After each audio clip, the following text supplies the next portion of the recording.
Rocky. Say what's up, Rocky. You say what's up to the people, Rocky. You gonna say what's up to the people? Man, Rocky like, man, fuck them niggas. Light that shit up.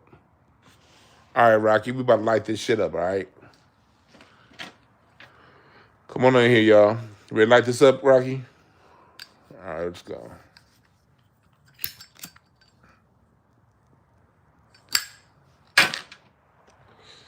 Rocky said, damn, look at Rocky when I spoke.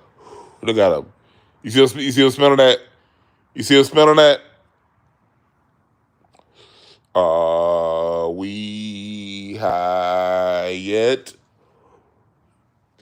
You see how Rocky hit that? Rocky like hitting that. Are we high yet? Ain't nothing but the endo smoke. And Rocky, I love my dog. My dog like blazing with me. Me and my little big nigga Blaze. You can't blaze with no kids, but you can blaze with dogs. What's up, everybody? Scotty Too Hottie says 2:30 in Georgia. Salute to Georgia. I wasn't expecting too many people from the East Coast to be on live. I'm up late with y'all. I had a show this morning doing some readings. Reading for the country. Y'all go back and check that out. I don't remember nothing that I read, so go check it out. Like when I read, that shit comes through a channel. It comes through and it leaves as fast as it comes. So if you ever got the reading from me, I promise you, I don't remember shit from your reading. 2:30 in Detroit. Salute to everybody. Salute to everybody on the East Coast.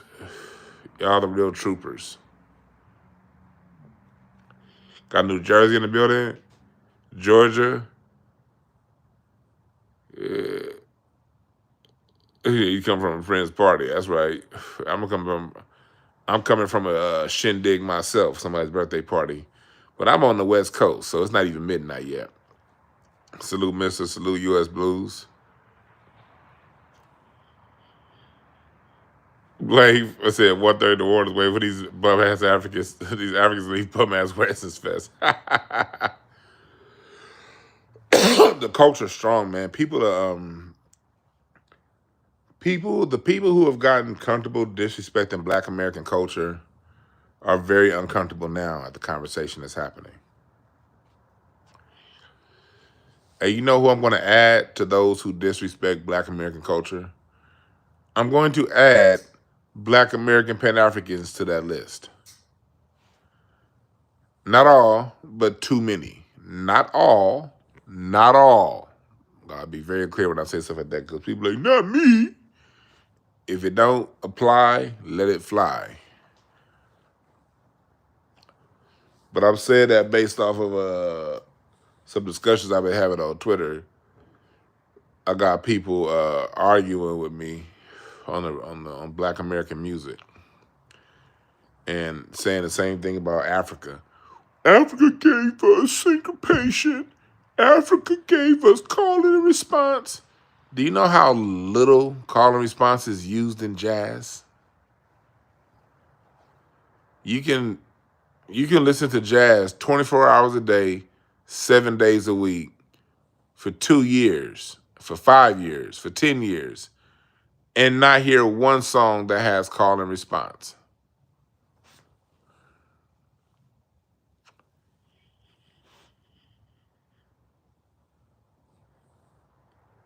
Pan-African. How do I feel about violence in music today? No different than violence in music yesterday. Music has always had violence. You ever hear Outlaw Country back in the 60s and the 70s? That's some violent shit. Outlaw Country is very violent. So is death metal. Death metal, especially back in the 80s and the 90s, death metal really took off in the 80s and the 90s, and that's some extremely violent shit. So violence is a part of nature, and music mimics nature. So it's not about how I feel about it, it just is. As long as violence exists in nature, violence is going to exist in music.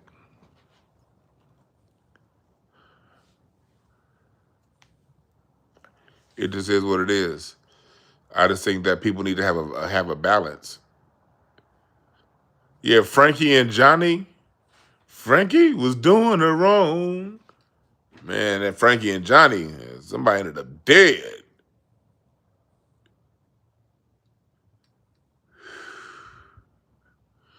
What's up, James Rucker? Um,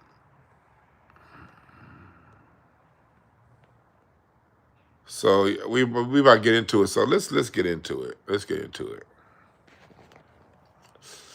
Uh, Let me get my thoughts out on these three topics real quick, and then I'll go back to talking to y'all about. We could do a Q&A in a little bit when I'm done. At least getting my thoughts off on these three topics. First topic is Drake disrespects hip hop. For those of you who don't know, Drake is over in the UK right now, and while he was on stage, he said that the best rap people, the most bars, the best rappers come out of the UK, not America. That was a shot at Kendrick. That was a shot at Not Like Us. That was a shot at the culture that shunned Drake. The culture he has split lineage in. But it's obvious by Drake's get down that he don't get down with his own with the black side. And look at Rocky smoking that weed. You see my weeds in the ashtray? Rocky over there hitting that shit. Rocky like, hey Rocky, you like that? See Rocky hitting that? Rocky like, yeah, yeah. You good, Rocky? You hitting that? Rocky's when I put the weed in the ashtray, Rocky's like,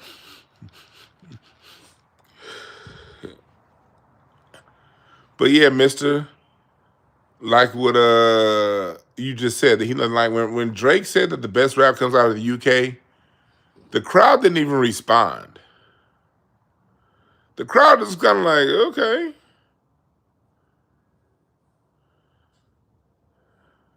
They didn't even agree with him. Like usually, if you go somewhere and be like, okay, this place is better than that place, people gonna be like, yeah. With Drake,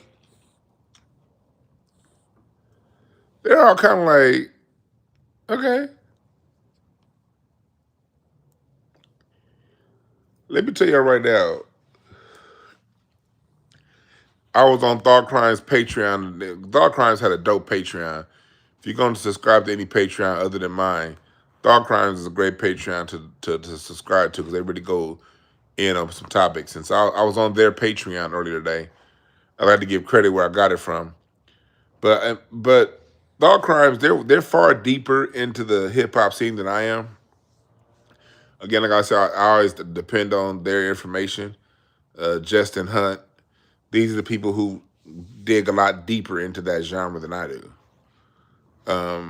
Like as you guys know, my baby is jazz and funk and soul music between the '60s and the '70s and jazz and blues. That's really where I go deep.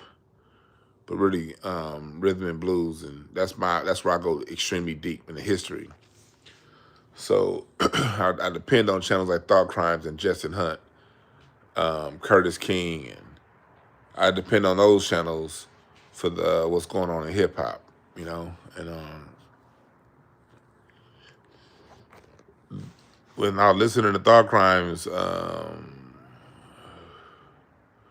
they were talking about the UK jazz hip hop scene today on Patreon, and they were talking about all the different rappers from the UK that I didn't even realize were from the UK,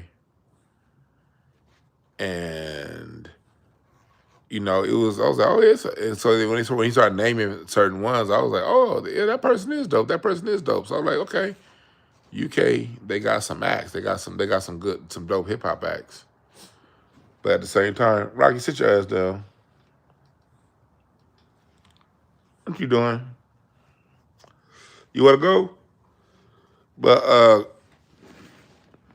Thought Crimes was talking about that. They were talking about what's going on, and they were saying that in the UK, their hip hop scene don't really have the kind of checks and balances we have here in America that we're known for here in America. Man, right when I get in my groove, Rocky want to go back upstairs. Right when I get back, right.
Oh shit, I was muted. My bad. My bad. My bad.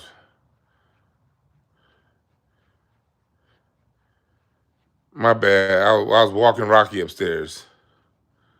I wasn't saying nothing anyway. All I was doing was taking Rocky upstairs. I wasn't saying shit other than salute to thought crime.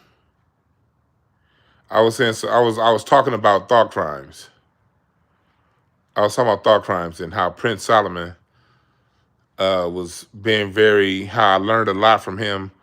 It was a lot of rappers that he mentioned that I did not know were from the UK, and I think overall they're pretty good rappers. You know, of course you know about Slick Rick. Of course you know about Slick Rick. But thought crimes, and this is what I was saying when I was on mute. Prince Solomon and Sincere, and he was been very diplomatic. He was talking about all the good rap that comes out of the UK, and he was saying that he doesn't want to totally diss the UK scene. And again, this was on Thought Crimes Patreon. If you're gonna get any Patreon other than mine, that's that they have a very valuable channel. They're very much so worth what they charge. And take that from me, somebody who studies music like real deep. These motherfuckers be on some shit. And I love listening to people because I don't believe in having a monopoly of thought. You know what I mean? I got my point of view on things, but I like other people who got their shit together, you know? And okay, yeah, I'm good now. Yeah, Prince is dope. And Prince was talking about all the good rap that comes out of the UK. And I wanted to salute because that's where, I heard them break this story down, and I enjoyed Thought Crime's perspective on this whole Drake situation about what he's talking about in the UK. I was listening to them while I was getting ready for my course tomorrow. For those of you who are in the music class, 9 a.m. tomorrow morning, or 9 a.m. this morning, Pacific, 12 p.m. Eastern Standard Time, is class number 2, my music history course. When I was putting together my notes, and those of you who are in the course, you're going to get a slide presentation. You're going to get a little, not slide presentation, a little small booklet on tomorrow's lesson. So I was putting together my booklet for tomorrow's lesson while I was listening to Thought Crimes break down UK rap. And I was like, dope. Oh, I didn't realize it for me. Long story short, salute to Thought Crimes, salute to Prince for what they said. But let me give my point of view on UK rap. That shit is trash. I don't like it. I'm going to tell you right now, I don't want nobody rapping sounding like Lennox Lewis. I'm good. Then that UK accent sucks.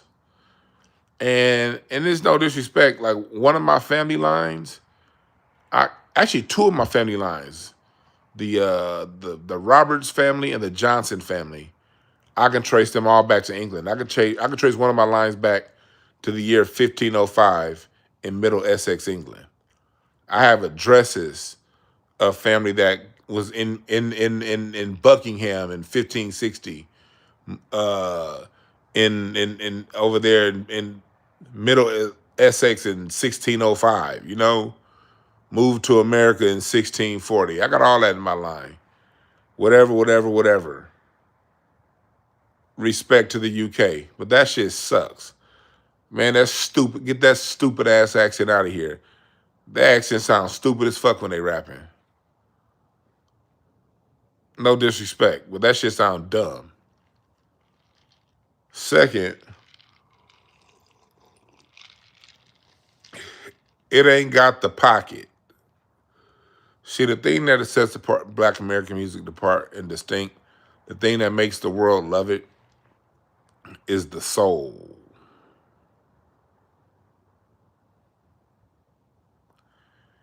And they ain't got it. It sounds good technically, but it ain't got the soul. It ain't got the It ain't got the You dig? It's just like, they all sound like Rockwell. Remember on that one part of Watching Me? When I'm in the shower and I wash my hair, I'm afraid to open my eyes and find someone standing there. Oh my God. So no, we ain't about to sit here and act like the best rap come out of the UK. First off, half of y'all using American accents, and y'all American accents even suck. And when you use your native accent, that shit's really bad. Oh, goddamn Lennox Lewis sounding ass nigga. Howard Cooper said American rappers are mumble rappers. No, Howard Cooper. A subgenre of hip-hop mumble raps. Okay? Hip-hop is a subgenre of music to begin with. It's not its own, it's a subgenre.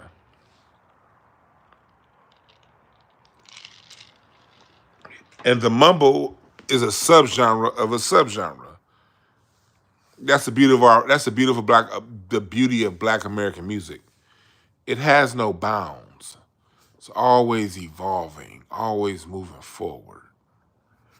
That's why it's so easy to debunk a Pan-African. They want to say, well, the banjo is African, so that means Black American music is African. When was the last time you seen niggas play a banjo? And the Black American guitar is not based off the banjo. It's based off the diddly bow.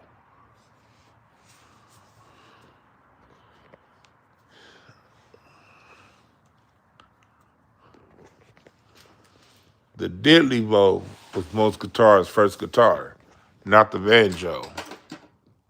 Motherfucker.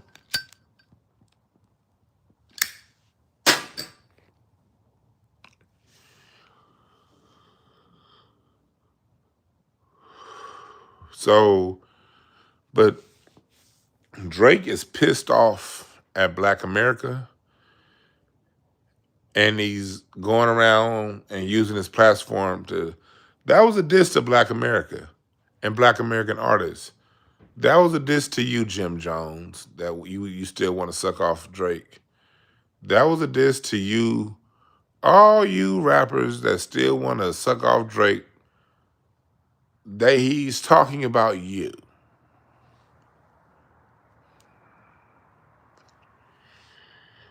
And trust me, I'm sure he believes that.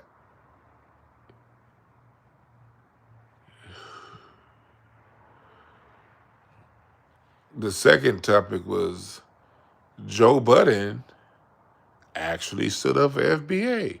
Never knew he felt this way. I was watching, I was on Twitter looking at Joe Budden clips. I don't subscribe to his Patreon. I don't really follow. I've never followed the Joe Budden show like that. But I do enjoy the clips that come out, but that's not a show that I ever watch all the way through. But Joe Budden was asked, talking about why he's been asked basically why he's been standing up for Black Americans so strong lately. And he made it clear he doesn't want to get in a fight, which is a smart move. I don't think Joe Budden needs to get into it. Joe Budden trying to make his bread, and the shit that I talk, it turns off when you put your foot in the sand like the way I have. It does create divisiveness. It does create people feeling left out. I just don't give a fuck about that, because people with a heart of unity, people who are very realistic about what it's been, they can listen to what I say and not be offended. I got some dope-ass Jamaicans that follow me. I got some dope-ass Dominicans. So I got folks from the UK, from Nigeria. I got people all across the world when I check my analytics. Some regulars from Australia. I got people all across the diaspora, all across the planet listening to me. Indonesia. I got a few, got a little pocket in Hong Kong that listen to me. That surprised the fuck out of me. Got a pocket in Germany that listens to me, and in the UK. So I don't want to offend, but the people can listen because anybody who's not on that kind of time, they can listen to those from the lineage talk the way we talk, because they hear it themselves, but they themselves are not on that type of time, so they don't feel offended. While at the same time, they know other people in their lineage talk the way they talk about Black Americans. So when it comes down to it,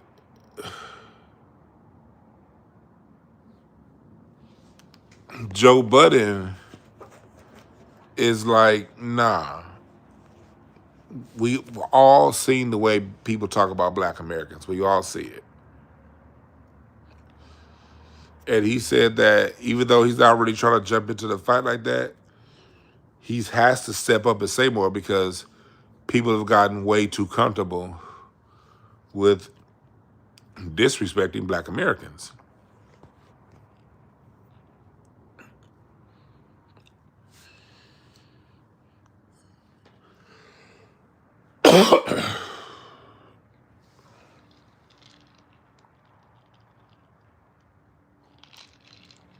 Now I'm gonna get to my opinion on Clipse last.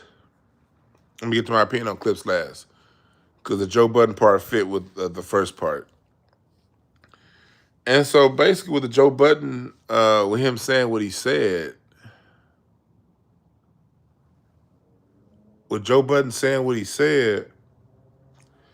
even people who'd rather sit on the fence are stepping up and saying something. That's how disrespected Black Americans have been and how Black Americans feel in our homeland. This is what I want people to understand, including the Pan-Africans.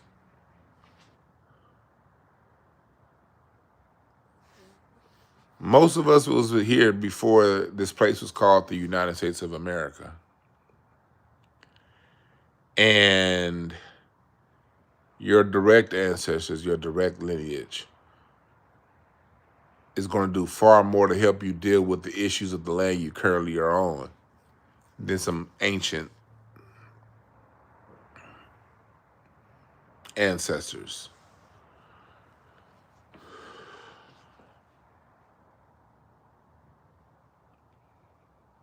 The story of Black America is a white lie.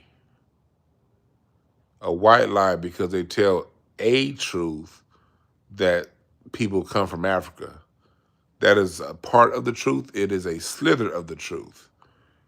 I'm not one of those who believe the slave trade didn't happen. There are those out there that believe the slave trade didn't happen. I don't believe that. I believe that the slave trade did happen. Just based on the numbers that the United States says that they brought into America from Africa. And that number is just under 390,000. 388 is what they usually say. That were brought in from Africa, spread out over 200, from now between 1619 and 1808. So basically, a little under 400,000 people spread out over 200 years. But there's always been more than 400,000 Negroes on this land. So what's the conclusion? The conclusion is there were wars that happened on this land, and some of those prisoners of war got enslaved, like in every war.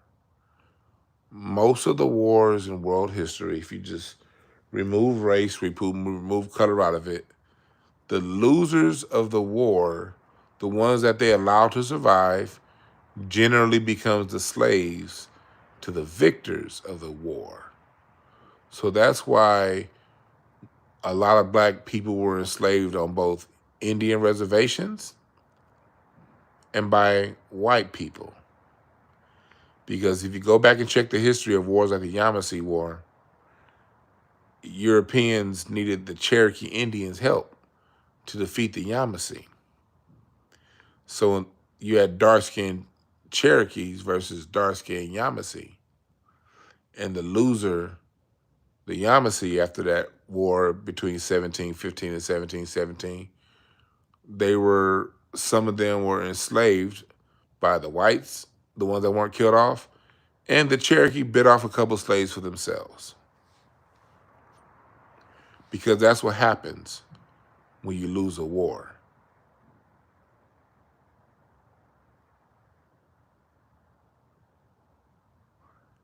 You become a slave to the people you lost to.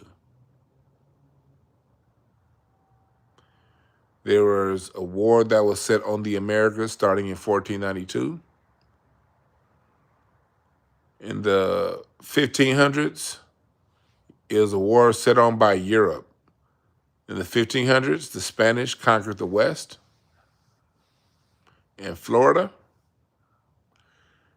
In the 1600s, the French came up the middle, the French and the Italians that came up the middle, the Louisiana Midwest area. And in the 1600s, the British, the Dutch, they came in from the East. And since that time, that Europe started this war on America, slowly but surely, the losers of these wars over a 400-year period became the slaves of the victors.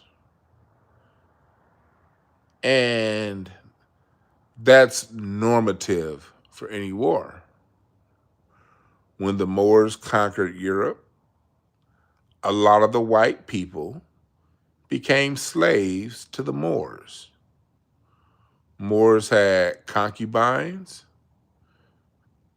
Wars had, especially when you deal with the dragon Moors, they're very abusive. When you look at the Crusades throughout Europe, the Slavic nations of Eastern Europe became the slaves of the nations of Western Europe. The fact The term slave comes from Slav, the Slavic nations, prisoners of war. Every society has its ups, every society has its downs. This happens to be a downtime for those who are indigenous to the Americas. There was an uptime before this. So why are they so afraid of us knowing that we're native here? Because manosphere, you cannot enslave mentally a population who understands it belongs here. As long as you think that this isn't yours, you'll allow yourself to stay subservient.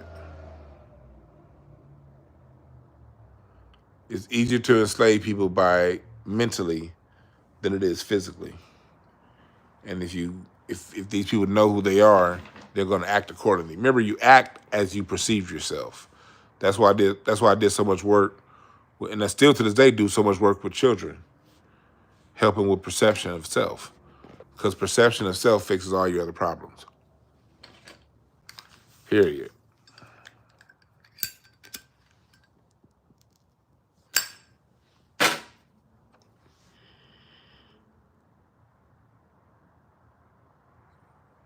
That's how, when Africa lost its land to the European, they became colonized on their own land.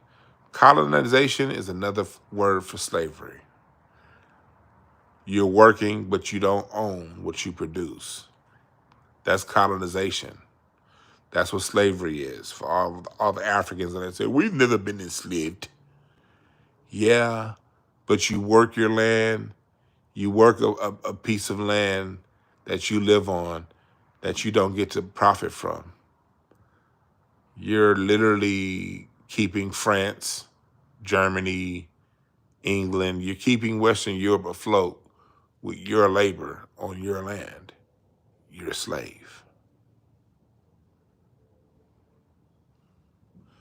Europeans drew your country lines, not you.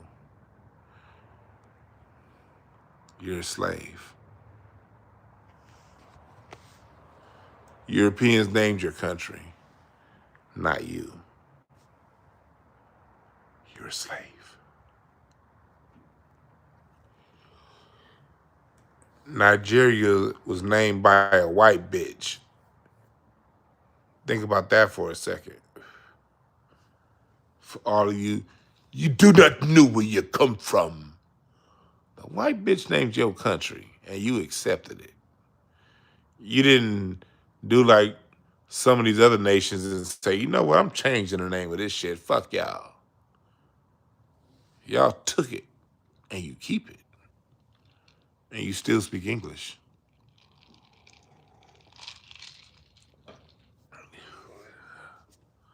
Fact. Not saying we're better. Just saying that we all are on the bottom of a slave ship, like Neely Fuller said. And it's time to get constructive. So that's why they keep you separated. Now back to what we're talking about with Joe Budden. Joe Budden hit it on the head. Black Americans are tired of being disrespected. And I see this response that we're having. A lot of this started during Obama's second term. During Obama's second term, we realized that we don't have no help. If you're a Black American, your whole life, your grandparents' life, your great-grandparents' life, the question was, do you ever think we'll have a Black president? Your great-great-great-grandparents asked that question. Your great-great-great-great-great-great-great-great-grandparents asked that question. Your grandparents asked that question. Your mom and daddy asked that question. If you're my age, in your early 40s, you asked that question too. We really thought having a Black president, and we heard about Eisenhower being Black. His mother was a Melungeon. Same thing with Abraham Lincoln. We heard the stories about Warren G. Harding and those presidents that have black lineage. But Obama was the first one you could see the color of his skin. Like, okay, that's a nigga. We were not on the delineation thing back then. Because if we were, he wouldn't have won. We were still trying to be Pan African. If you had our color skin, you down with us. We just thought that, and we had a lot of hope, and that was even Obama's campaign slogan, hope, and that's all he gave us. But in the first term, we were willing to let it happen because we were saying that, okay, all he has to do is get to the second term. If he get to the second term, he can do what he wanted to do for us because he's not up for re-election. That's what we were saying in 2009, 2010, 2011. Chat room, holler if you hear me. And if you leave out this chat, come back when the video's over and leave a comment. But holler if you hear me. Obama put a lot of niggas to sleep. Boris Shock just said it. Obama was a NyQuil for niggas, right? We were not on delineation at that time. At that time, if you got my color skin, you my brother. We the same.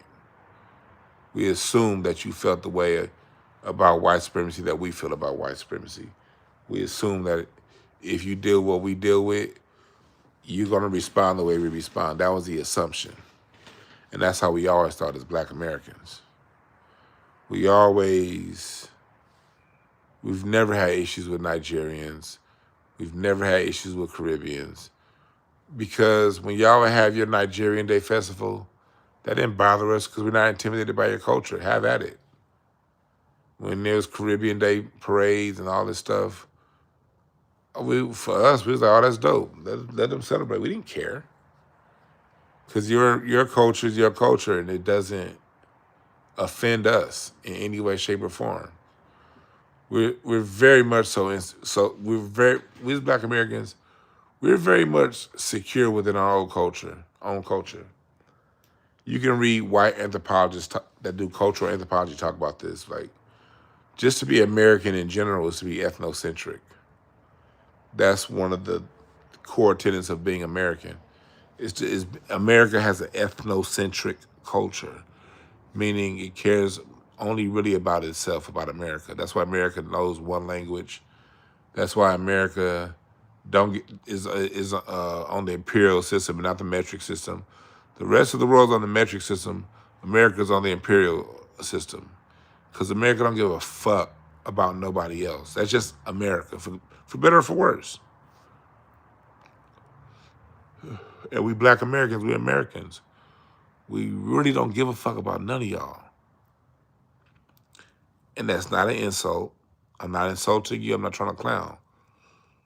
But we're far more preoccupied with Chicago outdoing Detroit, with LA, catching up and doing what the Bay is doing in hip hop, what New Orleans is concerned with what's going on in Memphis. New York is concerned about what's going on in Philadelphia. We don't have the time to think about none of you niggas. I want to make that very clear. Any Dominican listening, any Puerto Rican listening, any Mexican listening, any Nigerian, Ghanaian, no disrespect to none of y'all. But we really don't spend enough time paying attention to your culture to care.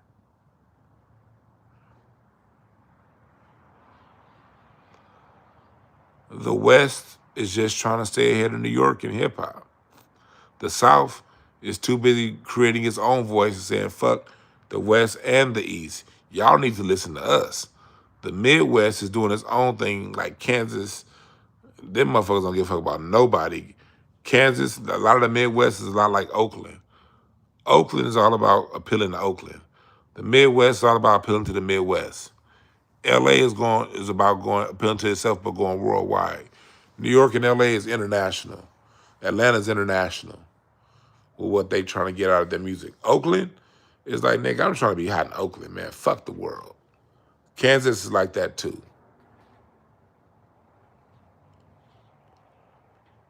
That's just who we are. We never spend enough time just giving a cultural analysis of who we are. Forget trying to beat some other culture or comparing ourselves to another culture. Taking stock of just who we are.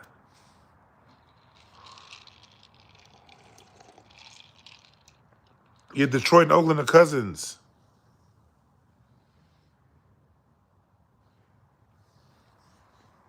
That's just how our culture operates. We don't think about you niggas enough. We don't.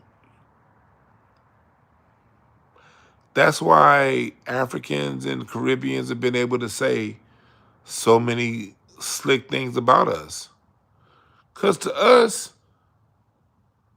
that's the dog barking at the moon. It's like, oh, look at the dog bark. How cute. Now back to nigga, I got my Jordan 20, my Jordan 3s gotta be clean. Cause I know that nigga Larry gonna come with some shit on his feet. That's what we thinking about. We not. And let me say something else to people, because I hear people all the time from the diaspora say, you guys Americans need to learn our culture. You need to learn us. No, we don't. Just again, let me tell you something about life. You need to learn where you're moving to. The onus of learning is on the person that's moving to a new environment. Like I said on the show before, if I'm going to change neighborhoods, if I'm going to move my house and move to a different side of town, and I like playing my music loud on Saturday mornings when I clean, I have to first make sure I'm moving to a neighborhood, a block, that's comfortable with me turning my music up as I clean. Because if I move into an environment that doesn't value that, I'm going to have consequences. One, social consequences. I won't get along with my neighbors. That wouldn't be endearing to my neighbors. And you don't want to have those social consequences being a new neighbor on the block. Two, it can escalate to the police being called. Hey, police, that nigga down the street keeps playing his music real loud every Saturday morning at 10 o'clock when he cleans. Come over here. Number three, outright violence between neighbors. I know that I live in the United States of America, and whether I live in the ghetto or the suburbs, Americans tend to kind of be hot-headed. There are more guns in America than there are people. Americans have a lot of guns, and America does not teach its citizens conflict resolution skills. So if I have issues with my neighbors, I'm dealing with people, whether they're white, black, or whatever. If they're American, America has poor conflict resolution skills. So if I'm gonna make this move, I'm gonna have to do either two things: move to a neighborhood, a block, a city, an apartment, a house that's comfortable with me playing my music loud at 10 a.m. or turn my music down. Those are the only two choices. Because if I move there and I don't turn my music down, now the environment that's around me, remember your environment is always greater than you. When you go somewhere, the environment that exists is always going to be the dominant energy. No one person, no group of people are strong enough to change an environment that's already dominant. I'm just talking anthropology with you niggas. This ain't got nothing. We just talking Turkey. I studied this shit in college. We just talking Turkey right now. That's how environments behave. If I have a goldfish, I can't put that goldfish in a tank with an Oscar. The environment of that fish tank that has Oscars in it would not allow that goldfish to exist. So I must study the environment of a fish tank to learn which fish to put in that tank. I must study the environment of a climate before deciding which plants to put in soil.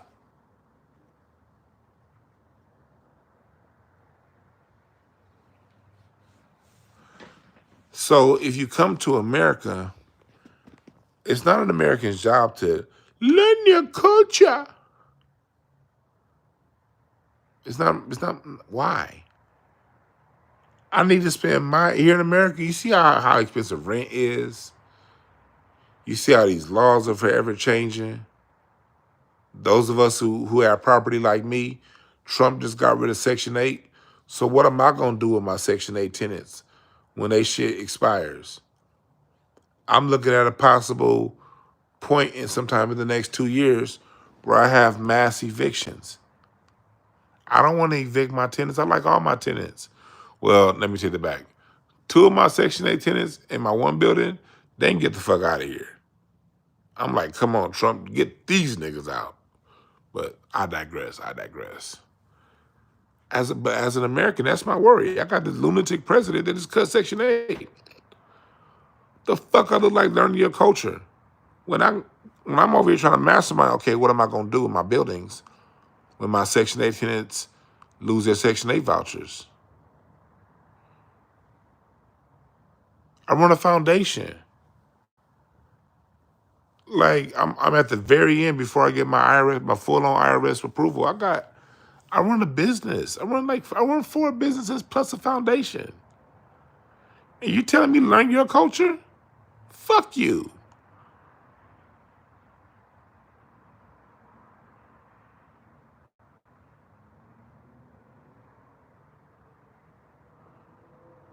No. You chose to come here. Learn the culture of the country you're in, both the white folks and the black folks. Learn the environment of your state. Tennessee is far different from Texas. Georgia is far different from Mississippi, and they share a border. California is far different from Arizona and Nevada. And then once you learn your state, learn your city. And then once you learn your city, learn your zip code. Then once you learn your zip code, learn your block. Then once you learn your block, learn your immediate neighbors to the left and to the right, across the street. Learn your environment you choose to move to. Because that environment existed long before you got there. It's going to exist is long after your dusty ass is gone. So don't ever come and disrespect me and say, I need to learn your culture. Now, with that being said, I'm a learned person. So I tend to learn cultures because I call myself an armchair anthropologist. That's part of my fun is learning other people through observation. But it's not my duty to do so. I'm just a fucking nerd that does this shit for fun. I love music, so one night you're going to see me at a show with a Dominican band. The next night you're going to see me at a show with a Yoruba band. The next night you're going to see me at a show with a Cuban band. The next night you're going to see me at a show with a band out of Trinidad. And because I love music so much, I choose to go in those environments and learn at that time. But with that being said, I'm just a nerd. Most people ain't got time. Most people trying to pay their bills, goddammit. They ain't got time to learn you. So going back to Joe Budden, what he said, Joe Budden was talking about the disrespect. We as Black Americans, man, we just tired of the disrespect. We're at home. We don't need to learn your culture. We don't need to hear you out. We've been fighting this fight for 400 years. We're not worried about numbers. Like there was that one African dude that I talked about on my show a couple weeks ago. He came out talking about something. I do like the FBA thing. You're gonna need the numbers. You cannot do it by yourself. Bitch, we've been doing it by ourselves for 300 plus years. Y'all weren't here when we freed ourselves from slavery. Y'all weren't here when we went through Jim Crow and got rid of Jim Crow. Y'all weren't here for none of that shit. And what good is you being here if you're not going to fight the fight with me?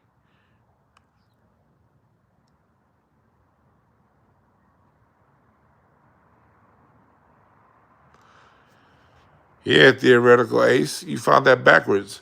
Look, I'm having this conversation with y'all because a lot of us been feeling like kind of like crazy, like, but we haven't had the language to express how we feel about what we've been hearing.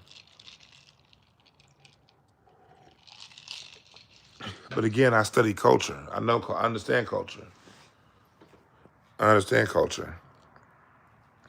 So part of my channel, part of my duty here at this channel is to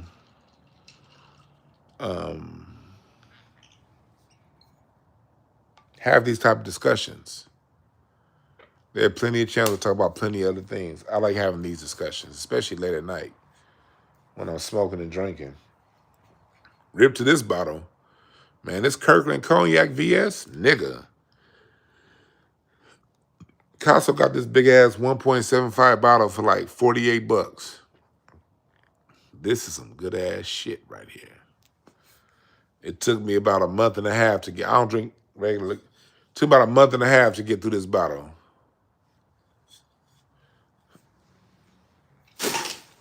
Rip to that bottle. But I like coming and talking to y'all on that real shit.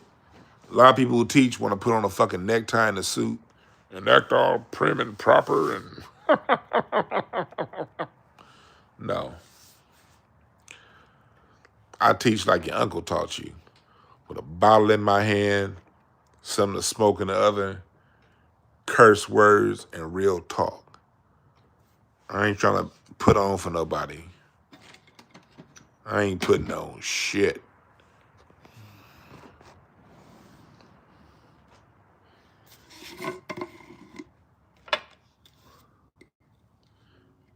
Gotta get that mullein in your weed. That mullein, it make the see I can hit that weed and not be it's that mullein.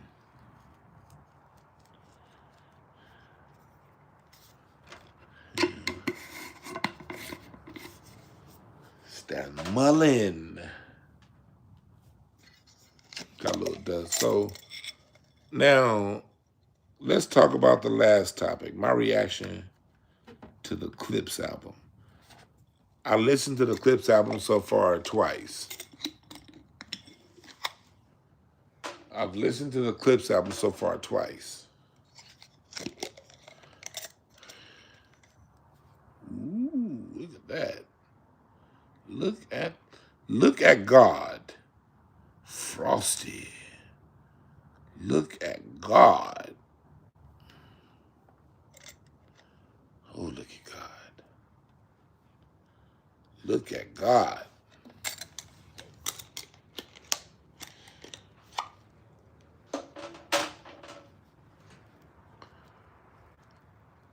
This new Clipse album, I like it a lot.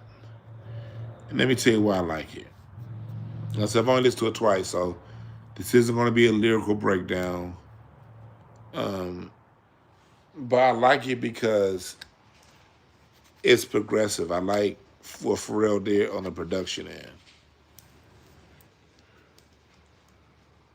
Now, who the fuck pulling their car up?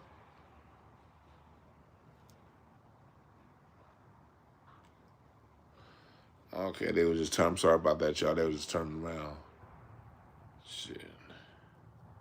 I keep a couple of them things on me in this garage. Don't trip. I'm about to have to lean over. I saw them lights coming up. I was about to have to lean over. You dig? Where that thing at? All right, back to what we're talking about. Back to what we're talking about.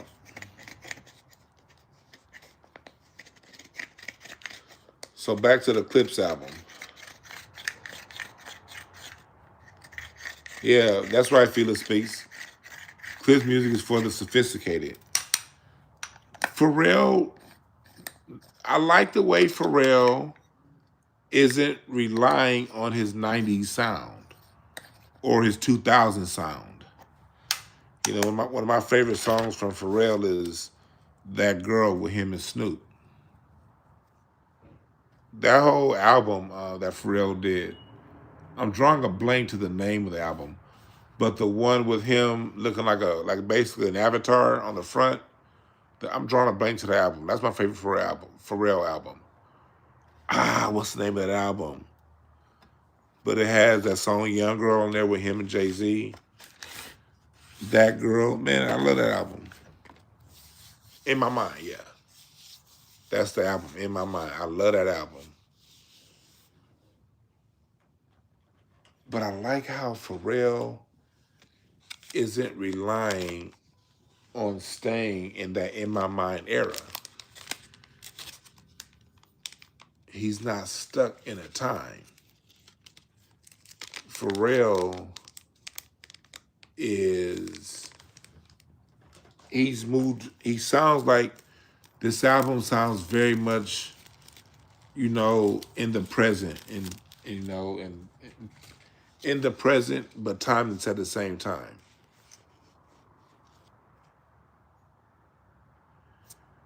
The bars are great. I like Kendrick's part on his song. And there are two songs. One of them, I'm drawing a blank right now because I don't have any notes in front of me. Well, let me pull the album. What's the name of that song? The song Chains and Whips with Kendrick on it.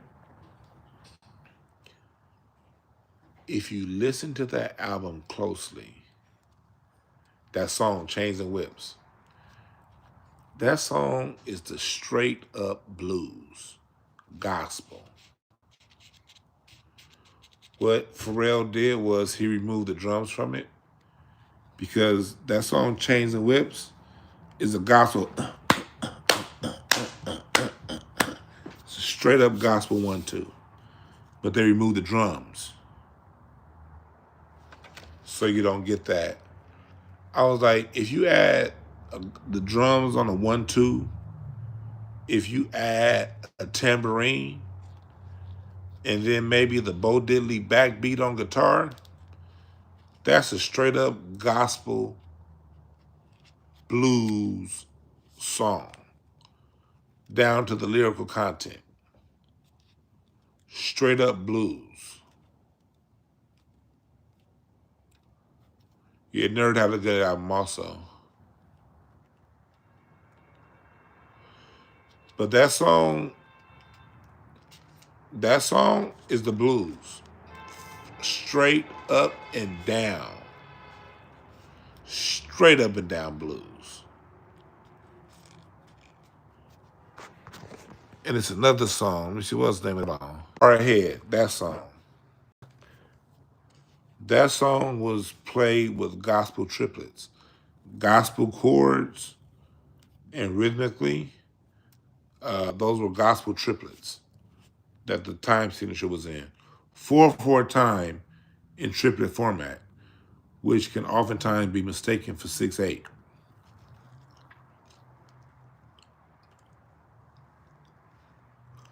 Four in triplet format can oftentimes be mistaken for 6/8 time signature.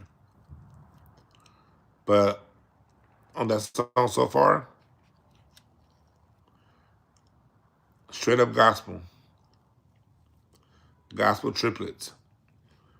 I'm bringing it up to say I appreciate the Clipse for not sticking to the normal straight ahead 4/4 time signature that hip hop has boxed the Black American listener into.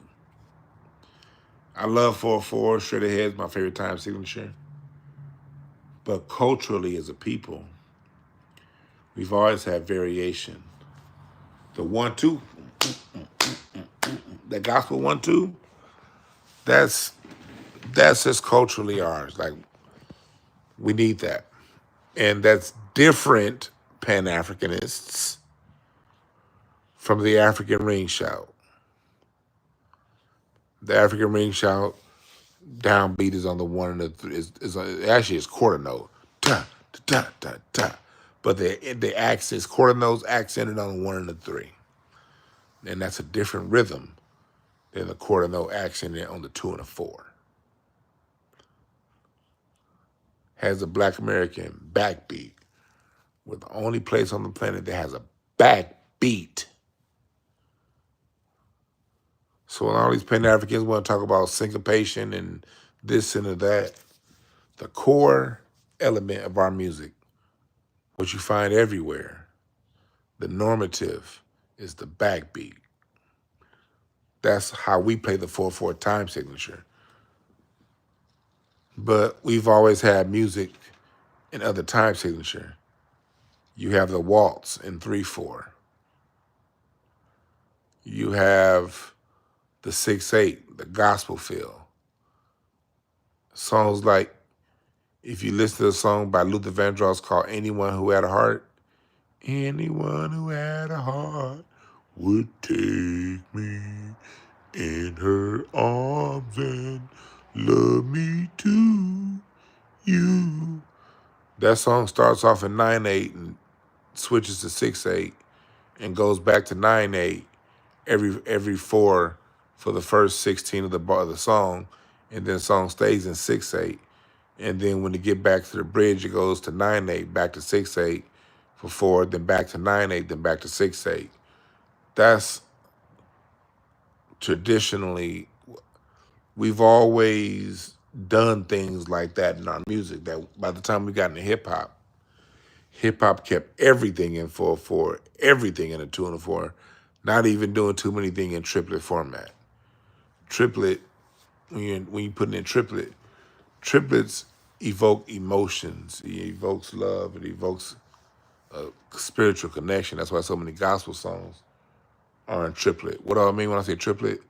Let me explain the difference between a 4/4 straight ahead and a 4/4 triplet. A 4/4 straight ahead is 1 and 2 and 3 and 4 and 1 and 2 and 3 and 4 and that's an 8. That's an 8th note 4/4 straight ahead. A 16th note 4/4 straight ahead is 1 eana, 2 eana, 3 eana, 4 eana, 1 eana, 2 eana, 3 eana, 4 eana. Well, a triplet 4/4 time is bicycle, bicycle, bicycle, bicycle, triplet, triplet, triplet, triplet. 3 notes between the bars instead of 2 and 8 straight ahead, 4 and 16ths. So it brings a different texture. We've always had elements like shuffle. The shuffle is an American rhythm. Shuffle, shuffle, shuffle, shuffle, shuffle, shuffle, shuffle. The shuffle, which is different than the Charleston out of Carolina, and that's the I have to get on drums to explain the Charleston, but I digress. America has unique rhythms that were born and raised here, and those are a few. And what I appreciate about the Clipse album is Pharrell is dibble-dabbling in other grooves than straight ahead 4/4.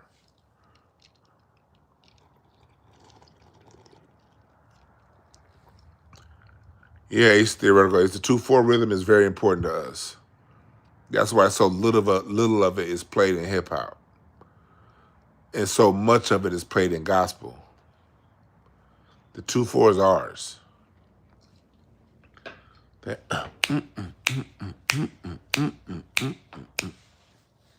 That's ours.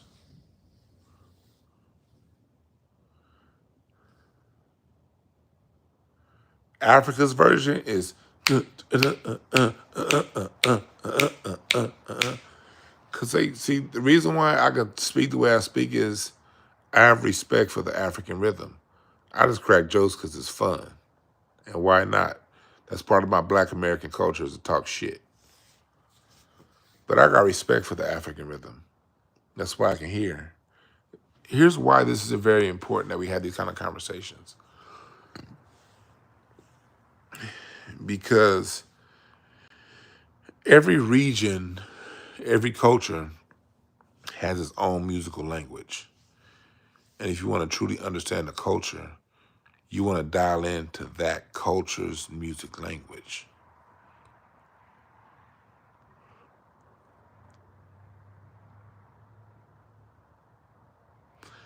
If you think everything that Black Americans create is African, you're never going to understand the language.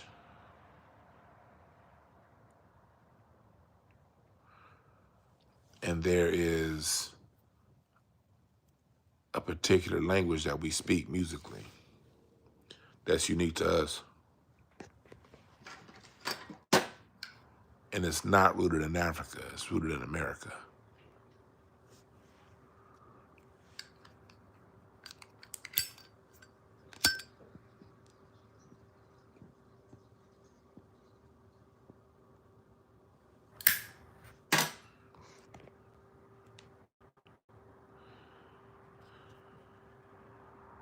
It's rooted here.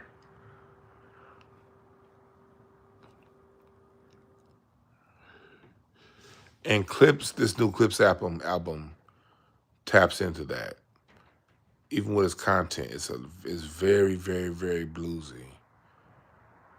Salute to the Clipse, Malice and Pusha T. You guys tapped into something. It's very cultural. And one thing about culture, it recognizes itself.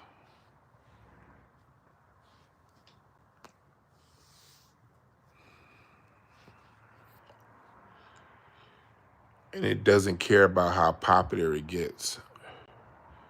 If it gets fame and fortune and popularity, that's fine, whatever, not against it. But the goal isn't to be the most liked. The goal is to be the most felt.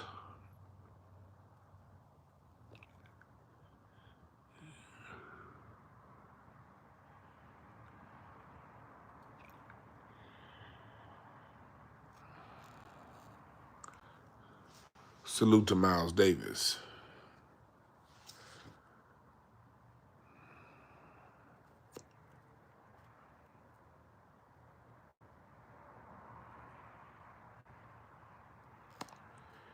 Now, what y'all talk about in the chat room?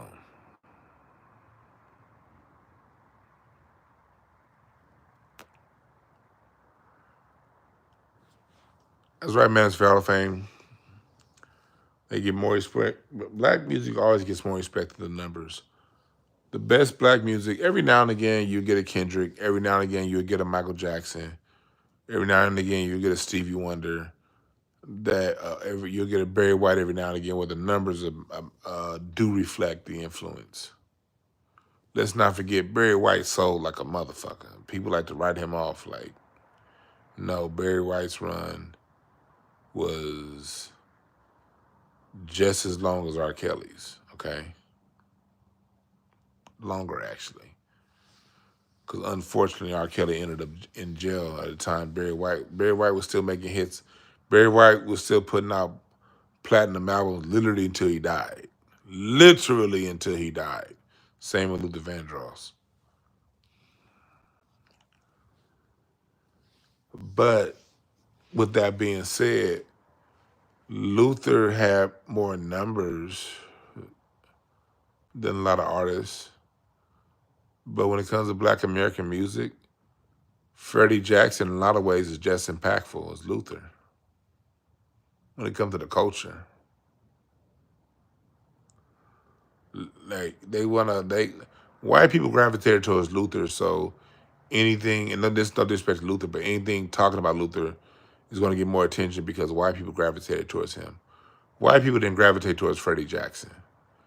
But if you're in Black America in 1987, in 1988, Luther and Freddie Jackson are on equal footing in 1988. What's up, Brooke? You say you don't get notifications no more? Brooke, then unsubscribe and then resubscribe. I'll remind you. But unsubscribe, then resubscribe, Brooke. That'll get you notifications. And if you do that and lose your wrench, I'll remind you. Y'all follow Brooke. She be doing some amazing things. She's somebody that be out there in them streets. I totally respect Brooke. Totally respect her and what she got going.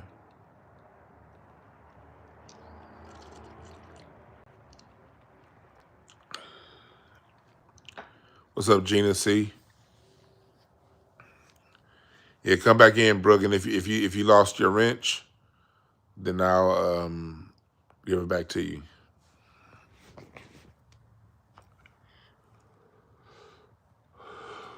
But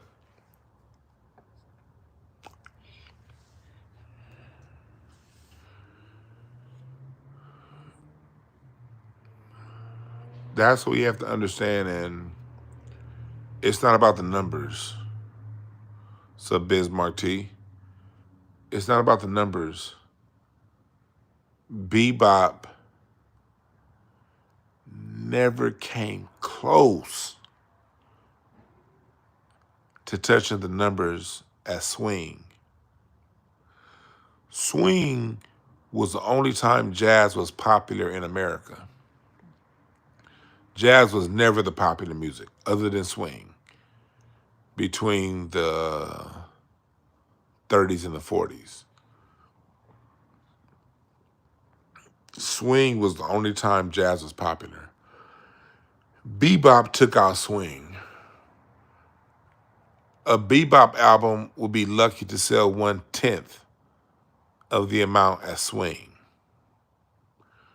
Charlie Parker was not making the level of money that Duke Ellington and Count Basie was making.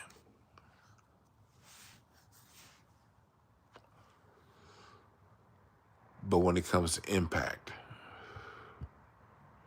don't get me wrong, swing has massive impact. But there are very few genres of music that have the impact of bebop.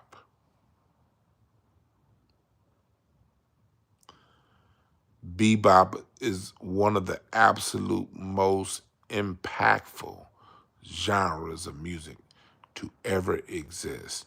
It literally changed the world. Out of bebop comes bossa nova. Out of bebop comes Latin jazz. Out of bebop comes salsa and all that stuff and how it's played. When they came in, that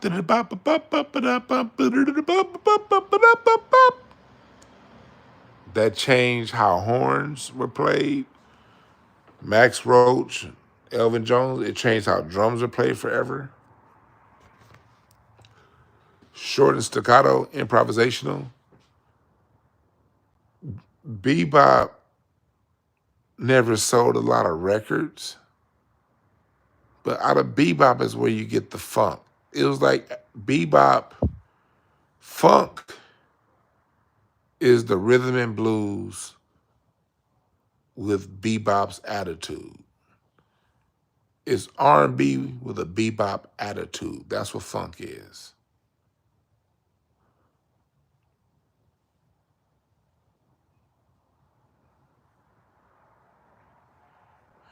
And yes, hip hop is like bebop.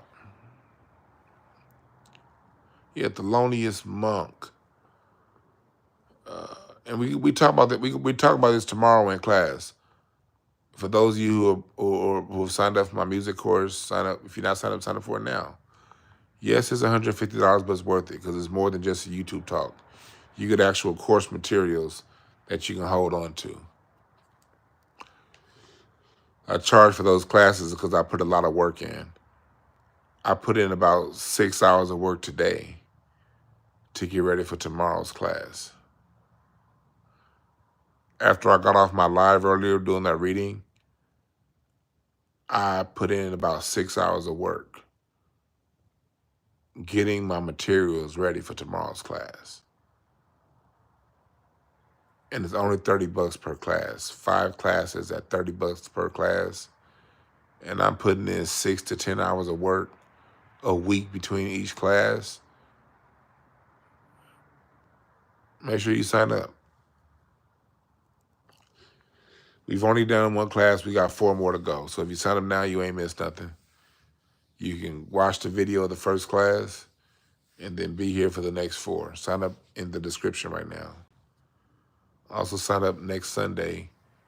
We'll be at the park in Compton, meditation and reparations, sound bath and reparations. Kamilah Moore talking about reparations and what we can do, followed by a sound bath to totally relax your ass. Brooke said, don't be a thumb, hit that, don't be a bum, hit that thumb, huh? But we got to understand, we as Black Americans do not understand the impact bebop had on the world. It changed the way Latin America played their music. It changed the way Africa played its music. It changed the way Europe played its music. And it changed how we played our own music. But the album sales, if a bebop album sold 25,000 copies, that was fucking amazing. But bebop's influence wasn't on the mainstream people. Bebop's influence was on the musicians that picked up an instrument. And once bebop got into the mix, it changed the way musicians played their instruments. It changed the way producers produced their music. And when they incorporated the bebop elements into their music, that's what changed these sounds. And why you got some stupid ass Pan-African sitting, it's all African. Well, if all music is African, where's the African bebop? And where's bebop in the 30s, 20s, 10s, 1800s? Why did it take, if the last African came here in 1808, if slavery ended in 1865, why did it take until the early 1940s for bebop to come? See, it's so simple to debunk all this out of Africa shit. If it was African, why didn't bebop style of play exist in ragtime? Why didn't it exist in vaudeville? Why didn't it exist in the blues? Why didn't it exist in swing? Why didn't it exist in stride? Why didn't it exist in zydeco? It doesn't exist in any of these other forms of music until this man named Charlie Parker comes along and this man named Dizzy Gillespie. And through Bird and Dizzy, this new sound emerges out of Kansas City. And out of Kansas City, it gets sent nationwide because Kansas City has some of the strongest radio signals in the country. So because it was in Kansas City, and Kansas City had one of the best radio signals in the country, the song got spread far and wide. And then it later on moved to Chicago and New York. And when it got to New York, your salsa, your Latin, your Afro-Cuban, your Cuban bands came down to the Savoy. They came down to the Cotton Club, and they heard this new sound called bebop. And out of bebop, they changed their sound. It changed how they played their horns. It changed how they played their drums. It changed how they sang their songs and the rhythms that there are these innovations that Black America comes up with here that the rest of the world hears. I think when I'm done with writing the book that I'm writing right now, I think I might just jump into a book on bebop by itself and just do a book on bebop and its worldwide cultural influence. I wrote my bebop chapter last month, and it's very comprehensive, but I could write a whole book. I wrote a part of a chapter on bebop, but bebop could be its own book.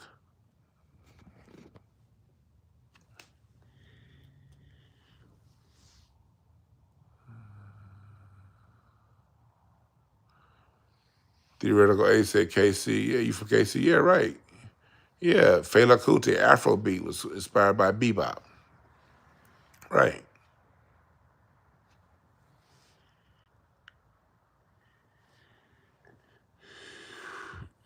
So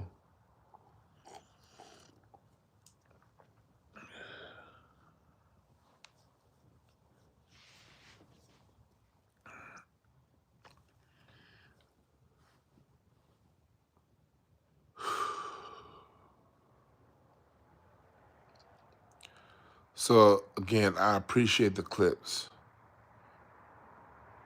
I appreciate Kendrick's bars. I appreciate Pharrell's production, Pusha T, Malice. At this channel, we don't argue. Oh, this person killed that person. When I'm reading online, people are saying, well, Malice this and Pusha T that and this. I ain't got time for all that ranking. Everybody bring their own flavor. And it's the chemistry. It is the synergy between everybody that makes a project great. You can pick and choose your favorites all you want, but I'm not going to get involved in that argument. That argument is for other channels. This channel goes a little bit deeper than that. It's the synergy between everyone. Man, when hearing Nas drop in on the album, it was great hearing Nas.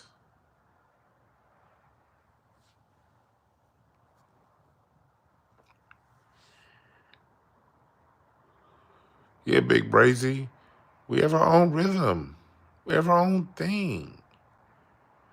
And when you keep tying things back to Africa, you minimize jazz. You minimize Black American music because Black American music is ever evolving.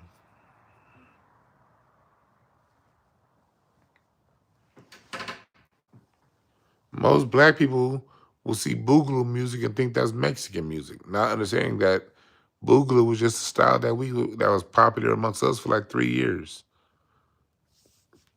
Boogaloo had a little run in the 50s, and then we were on to the next thing, and we forgot about that shit. Now Mexicans and everybody else see Boogaloo, and niggas be thinking, oh, that's some Mexican shit. No, nigga, that was just some shit that we was on for like 3 years. And then Ray Charles put that soul and rhythm and blues, and we was like, oh yeah, enough Boogaloo, let's come over here with this. And then Motown hit, then it was over. Boogaloo was done by then. You had the Motown, you had Chicago Sound, Brunswick Records, you had VJ Records, you had, and then later on out of Memphis, Stax.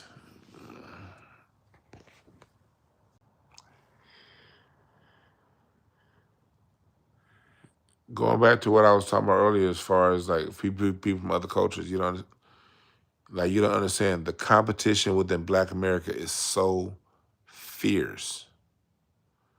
With absolutely no disrespect to your culture,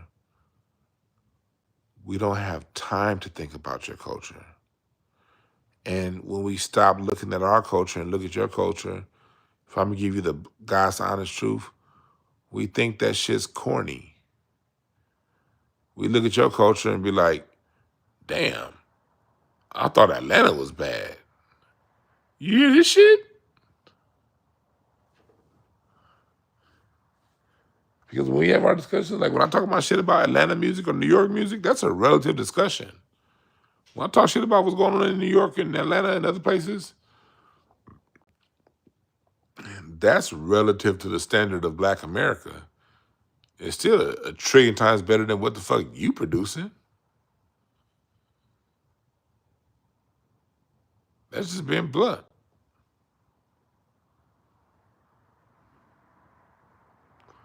That's a relative conversation when I'm talking shit about New York or New Orleans or whatever. I like talking shit.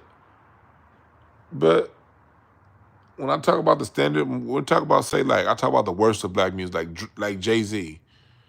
Jay-Z, in my opinion, represents one of the elements of the worst of Black music.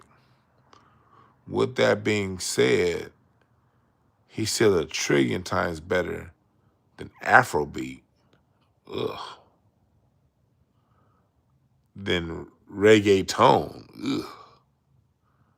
Dancehall. Even Jay-Z is like, no, I would listen to Jay-Z handcuffed in a white prison cell 72 hours a day before I listen to 30 straight minutes of reggaeton.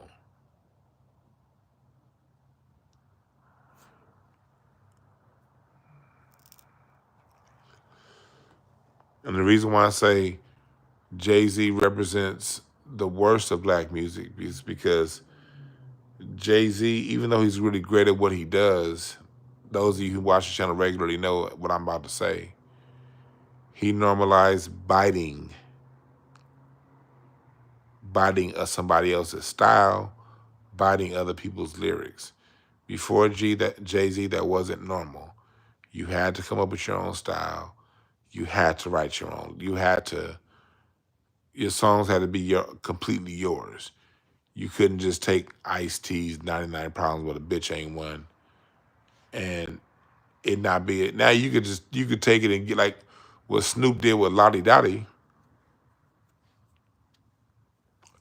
Snoop told you straight up, this is a song that I love, that I want to redo in my way, but this ain't my song. He made it very clear he wasn't trying to be Slick Rick.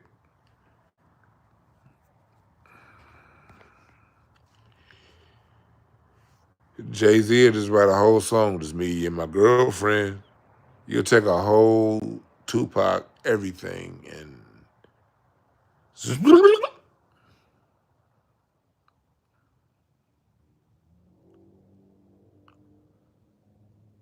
before Jay-Z, you couldn't do that.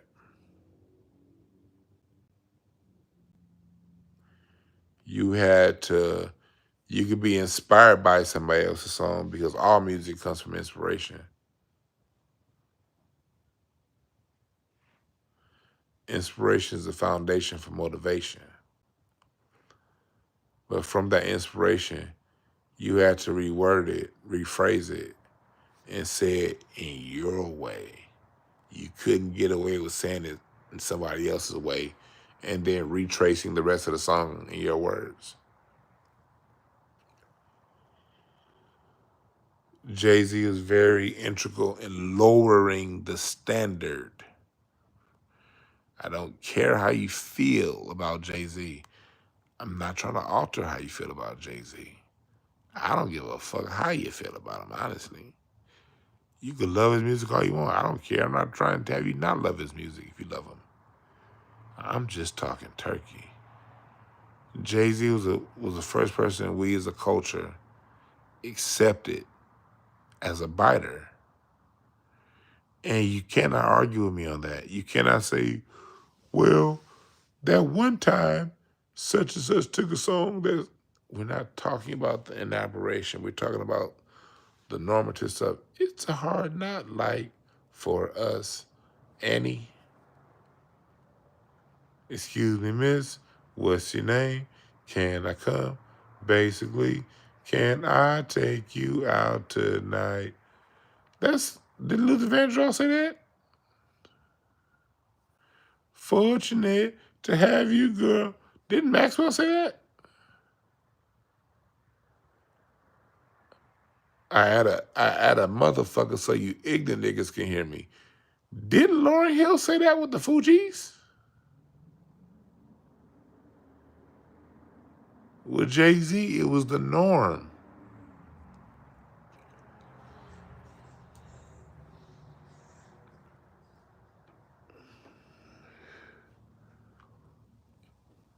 Big Daddy Kane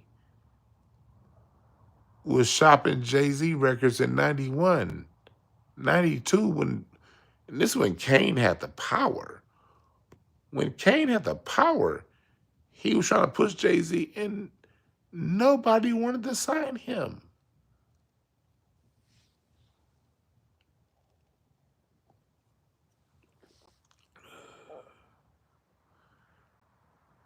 It wasn't until Jay-Z had enough swag to steal and enough lines to steal that Jay-Z became a thing. What's up, King Simon? And King Simon brought up exactly where King Simon must have drew some numbers or something. That brother be on it with the numbers.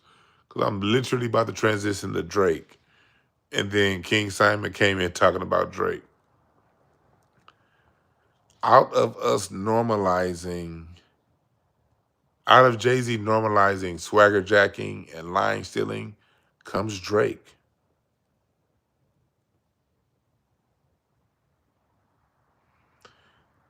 See, Diddy, I don't, and yeah, you're right. Manosphere Hall of Fame, Drake and Diddy did steal as much as Jay-Z. But there's two things there's one thing that neither Diddy nor Jay-Z would ever do.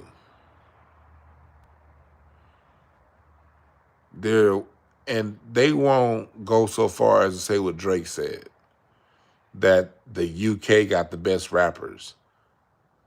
See, Drake, even though his father is from the culture, he wasn't raised by his father, he was raised by his mother.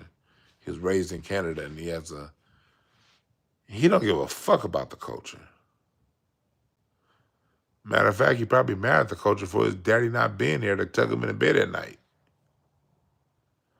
Y'all follow King Simon Presents, man. I love that brother right there. I got genuine love for King Simon. Part of it is because King Simon has the energy of one of my favorite musicians. I saw him the other day at my pastor's funeral. One of the musicians that kind of mentored me when I was a teenager. His name is Tim. And King Simon has a similar energy to Tim. Always positive, always uplifting, always, empowering. Yeah. So I always got infinite love for King Simon. But Drake came into a vacuum that Jay-Z created and shit it all on it. Used the formula of mimicking and stealing because he's an actor first. Remember, when it comes to these white folks, they tell you the truth. When I say they do lie, they tell you the truth and then they lie, but they always tell you the truth first. White society, American society, always, always, always, always, always tells you the truth first.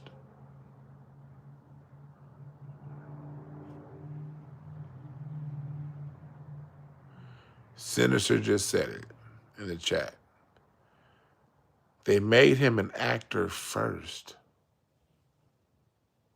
So they're telling you who he is.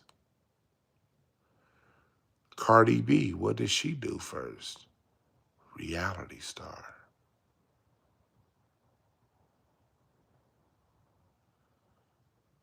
They show you exactly who these people are.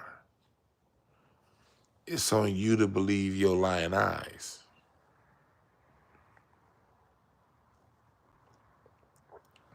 Pinky up as I drink my cognac.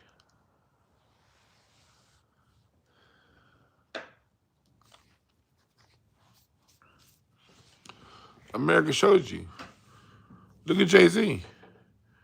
When Jay-Z was being Jay-Z, nobody cared.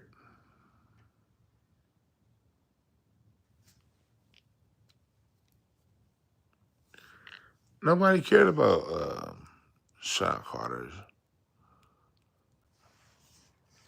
until he took Big Daddy Kane's swag, Jazzo's style of dress and name, and Memphis Bleak and style of rap, and changed up and took all of Biggie's fucking lines.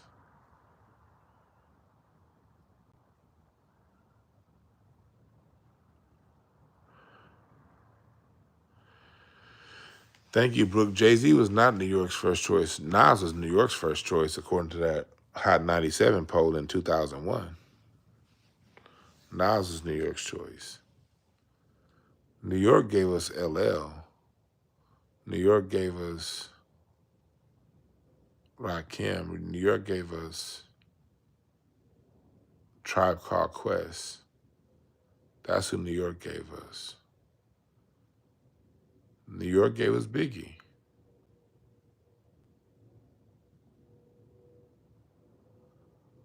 The industry gave us Jay-Z.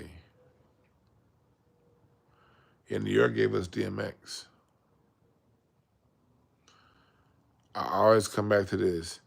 Jay-Z was around when Ice Cube dropped America's Most Wanted. Jay-Z's younger than Nas, older than Nas.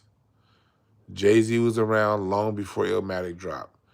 Jay-Z was a damn near vet in the game by the time Illmatic dropped. He's older than Nas. Black America heard Jay-Z and was like, he's not the goods. But the minute enough people died, he came around and he took the best of what other people had to say and he wrapped around the best of other people's lines.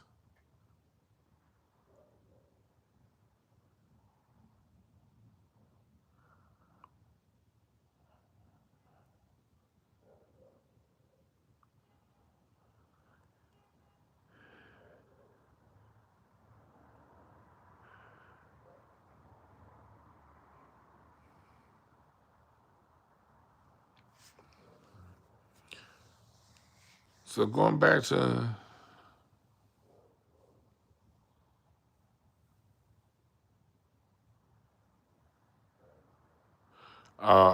King Simon says that Drake, he's in his crossroad cycle for a few years now.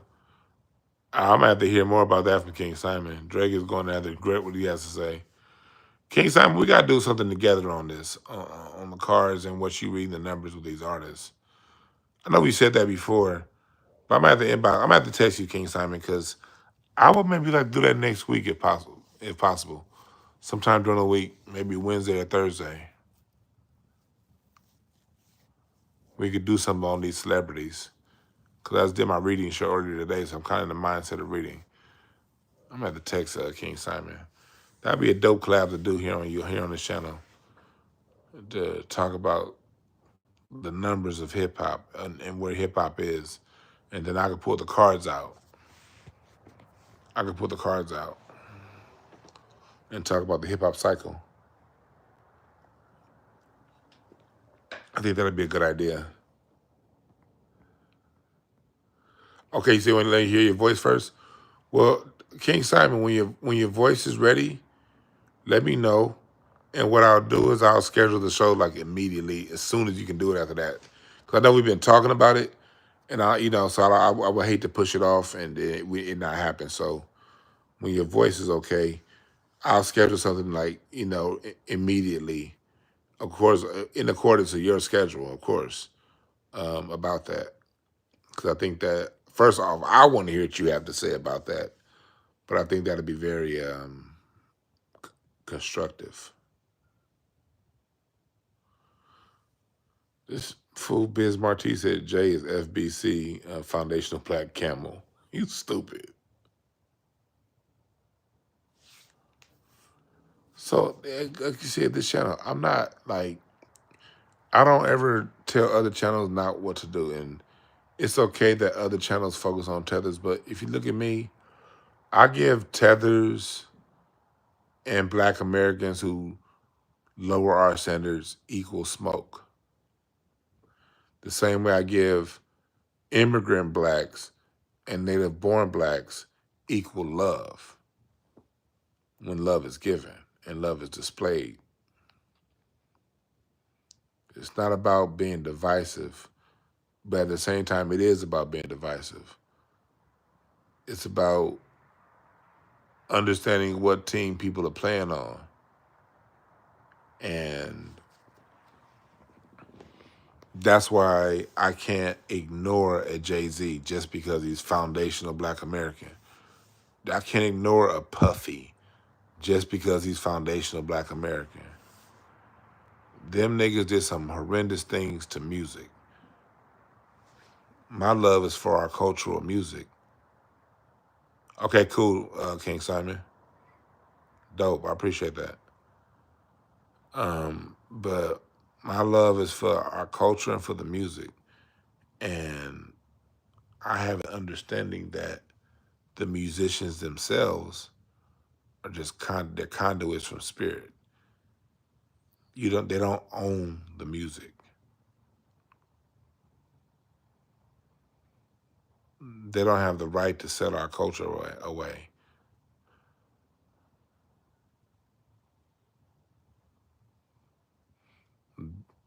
they don't have the right to.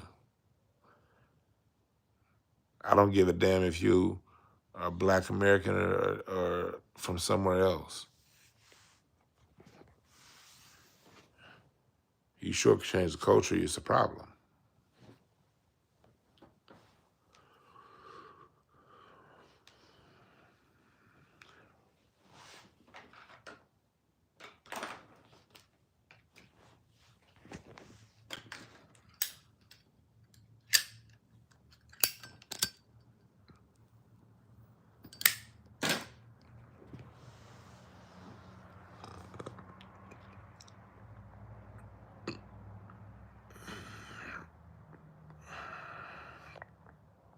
And what y'all talking about in the chat room? I got a class to teach in 8 hours. But I spent all day getting ready for tomorrow's class.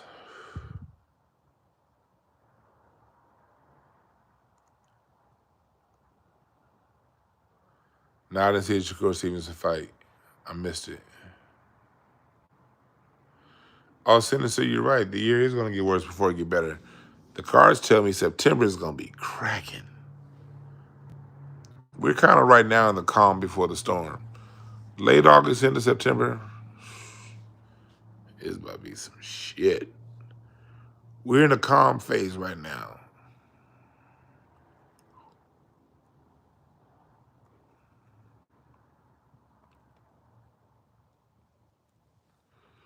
You've got to be mentally and spiritually prepared. You right, my brother. You are all right.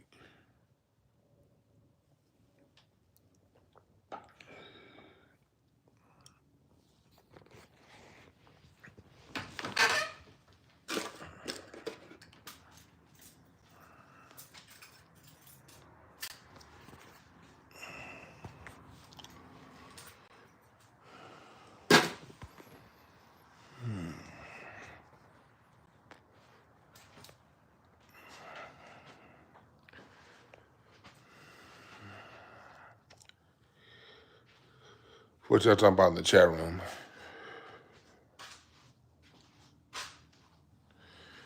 You said September is the disaster preparedness month? Yeah. September, that's going to be a good month to have it because people going to need their disaster preparedness before September because September's going to be woo. Woo. I mean, look for it from Trump and what's going on internationally. Look for it there. Look for it locally. Some of the stuff, we're going to start to see the effects of Trump's new big, beautiful bill in September. We're not going to realize the full effects for about 2 years, 3 years. But we're going to start seeing some of the immediate effects in September with the job losses and cuts to programs. It's about to be wild. It's about to be wild, y'all. Lots of fights between families. Lots of fights between people who are traditionally supposed to be on the same team.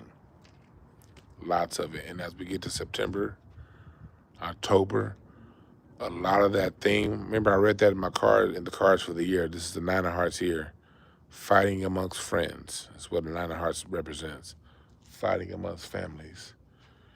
When we get to September, October, a lot of this infighting we've been seeing all year is going to come to a head around that time. You see Roger Stone going at it with Steve Bannon. They supposed to be on the same team. You got Candace Owens and the MAGA Republicans going against these new second-term Trumpers. You got the first-term Trumpers versus the second-term Trumpers.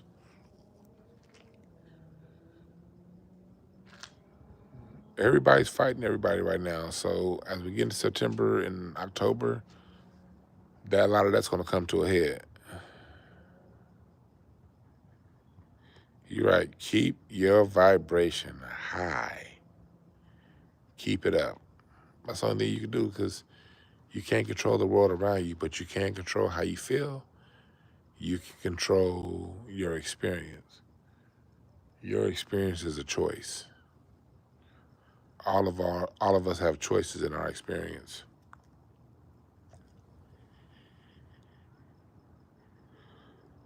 Young D say you say you're here to preparing to isolate yourself for Virgo season.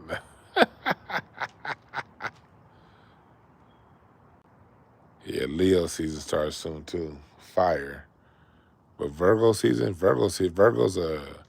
obsessive and selfish. That's part of the downside of Virgo. We're gonna see pay attention to the negative vibration of Virgo. Every energy has has a high vibration and a low vibration. As we get towards the end of Leo season into Virgo season, we're gonna see in Libra season, we're gonna see a lot of the lower vibration of those seasons. For those of you who are into your tarot cards, or for me, cardology, or for numerology like King Simon or astrology, look at the low energy of that stuff. That's what's going to be around you. But remember, that's the energy around you. You choose what you experience.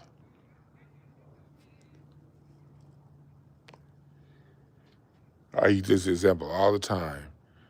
I was at Game 7, 2010, Lakers versus Celtics. I was sitting on the 15th row, and just behind me was Lou Gossett Jr. I got the pictures to prove it. If you're on my Facebook, you've seen the pictures.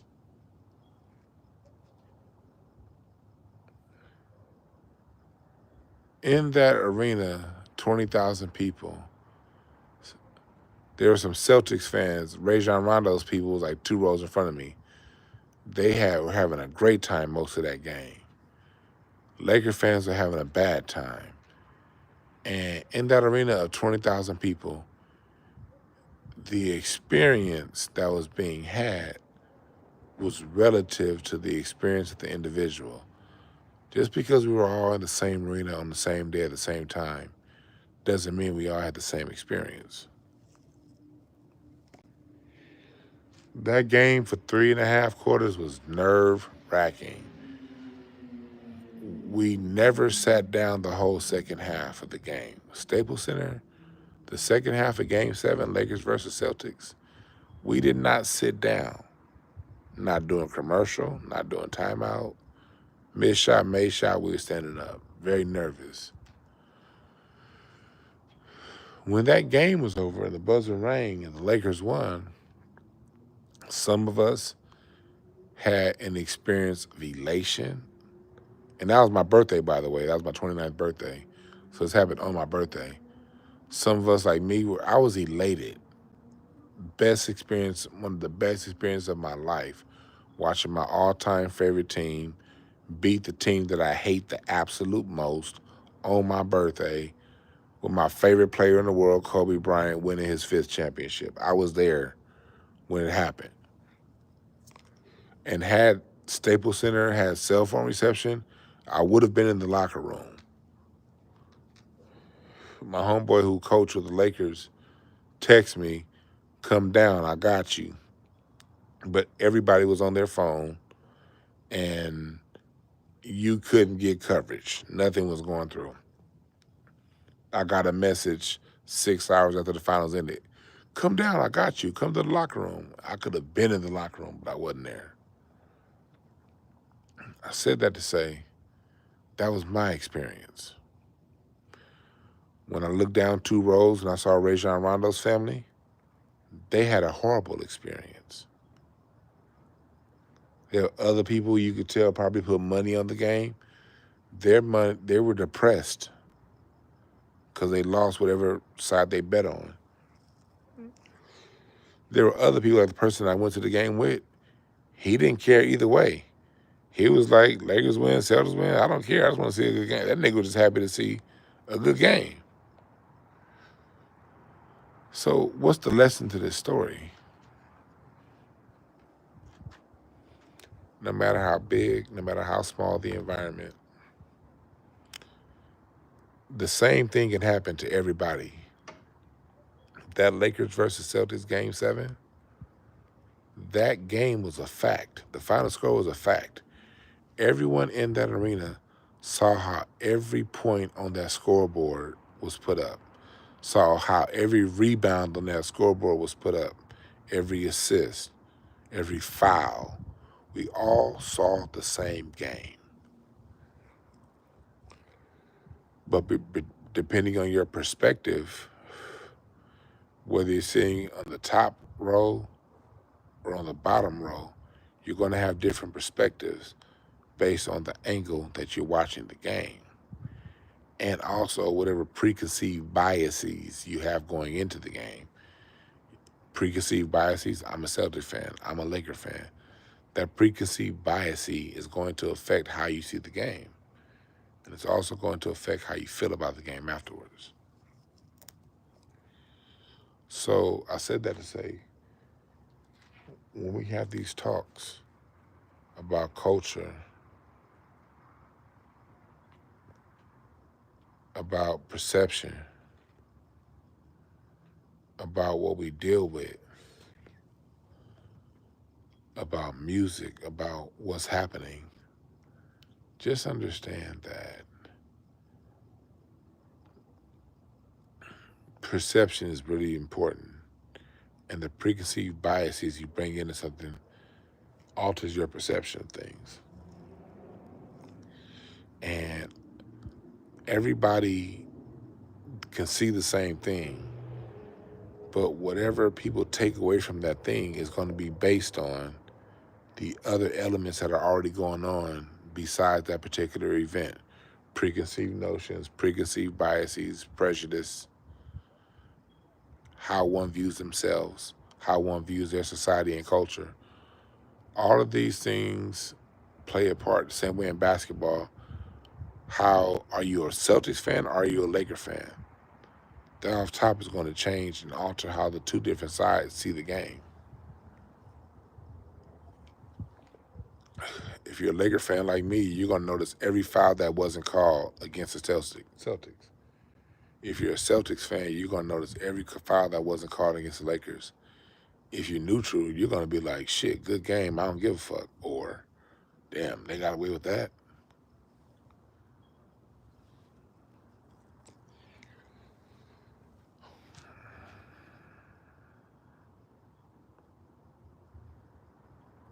Perception is everything. And that's why it's important to check your perception. Check yourself.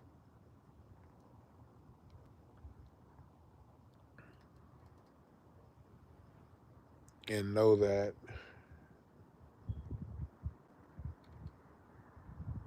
it's okay to stand up for yourself. It's okay to stand up for your culture. And standing up for yourself, standing up for your culture doesn't mean disrespect of anybody else. But just putting a button on everything we talked about between Drake disrespecting Black American culture and music to Joe Budden, somebody who's been saying he ain't even trying to be a part of this online whole FBA fight. He's neutral on this. But it's gotten to the point where even he had to say something to a celebration of our culture with this new Clipse album, because they really put something out that's very culturally relevant to us. Understand that it all comes down to your perception and what you take away from it.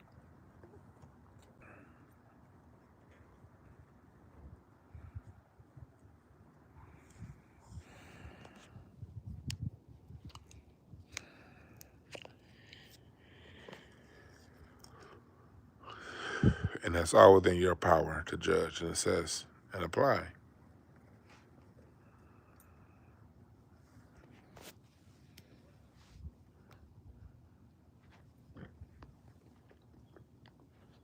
Yep, energy is truly amazing, whether positive or negative.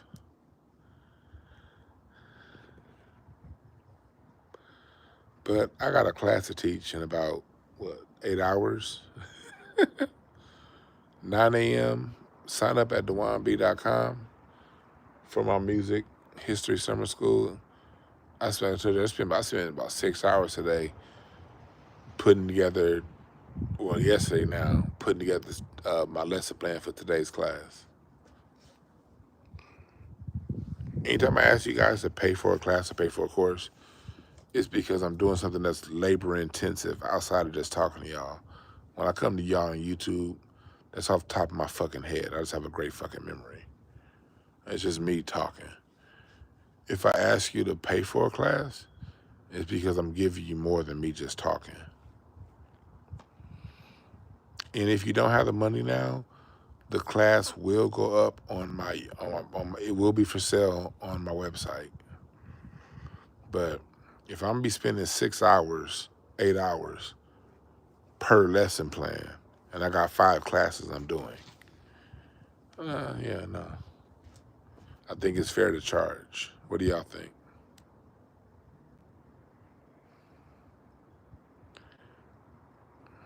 Am I wrong for that?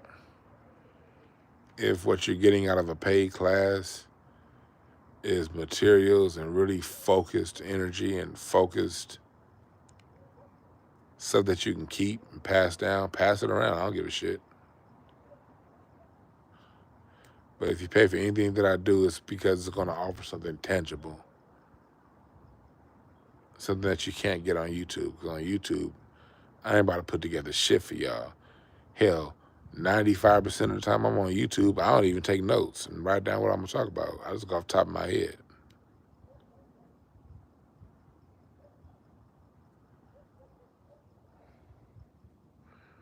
But if you pay for a class of mine, it's because I'm going deeper than that.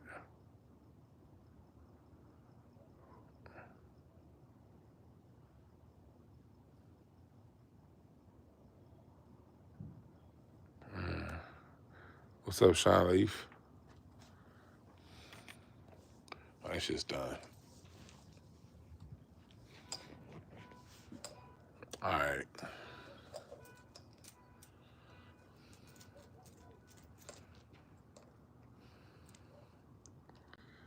But yeah, I'm about to get up out of here. I gotta walk Rocky.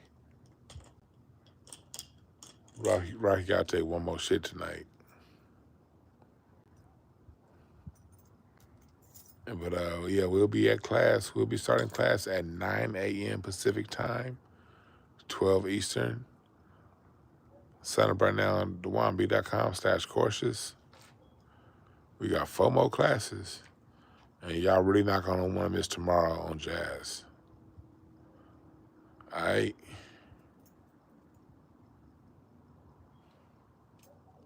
What's up, Wally? DM, Moonfield, DSM, Common Sense, Brooke, Young D, Donnie Williams, Sinister TY. Appreciate y'all for joining. S. Jackson. Hey, just A. Yeah. Not Wally, I'm not doing the top 200, but I will put up my top 75. IncenseandAshtrays.com was down for a while, if you notice. It just got back up. I'm about to do this top 75, all right? Y'all have a good one. I'm out.